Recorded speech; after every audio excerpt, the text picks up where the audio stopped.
Apa sih tujuan manusia diciptakan di dunia secara spiritual?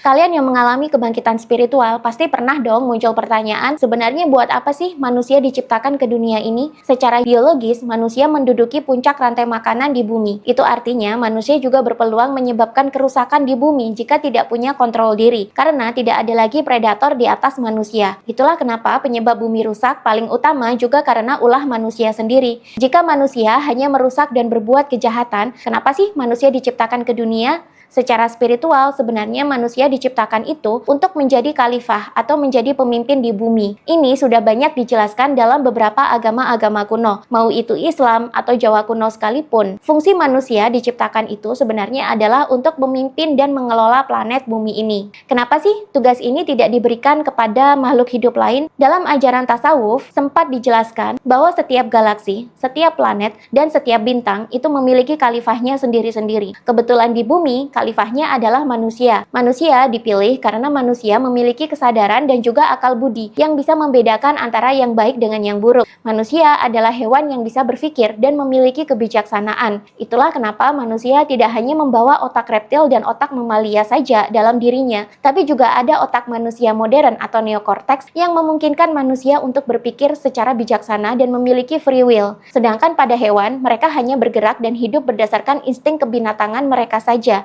Manusia dibekali kehendak dan free will untuk berpikir bebas dan bertindak. Karenanya manusia juga punya kemampuan memimpin makhluk-makhluk lain di bumi ini dengan baik. Kebijaksanaan manusia juga membuat manusia mampu menata alam dan lingkungan yang liar sekalipun menjadi lebih harmoni. Tentu saja kebijaksanaan dan akal budi yang baik ini baru bisa muncul ketika manusia memiliki level kesadaran yang tinggi, apalagi bagi yang sudah tercerahkan. Inilah sebenarnya tujuan dari proses kebangkitan spiritual kita, supaya kita dibuat sadar kembali akan apa tujuan kita sebenarnya diciptakan ke bumi ini, yakni sebagai pemimpin atau khalifah bumi yang berakal budi dan juga bijaksana. Selengkapnya bisa kalian baca sendiri di buku Sedulur Papat Kalimo Pancer berikut ini. Ini adalah buku yang bisa membimbing manusia untuk kembali sadar dan tercerahkan berdasarkan ilmu spiritual Jawa. Kalau kalian mau tahu sampai di mana level kesadaran kalian, kalian bisa baca di buku Power versus Force ini. Ini adalah buku yang menjelaskan level kesadaran dan juga tingkatan spiritual manusia secara psikologis dan sudah diteliti selama 20 tahun lebih. Check out bukunya di keranjang kuning di TikTok aku sekarang dan segera lakukan payment sekarang juga mumpung bukunya masih ada. Dan ingat, buku spiritual itu stoknya terbatas dan kalau misalnya dia sold out belum tentu akan dicetak ulang oleh penerbit. Makanya mumpung masih ada, buruan check out dan payment sekarang juga.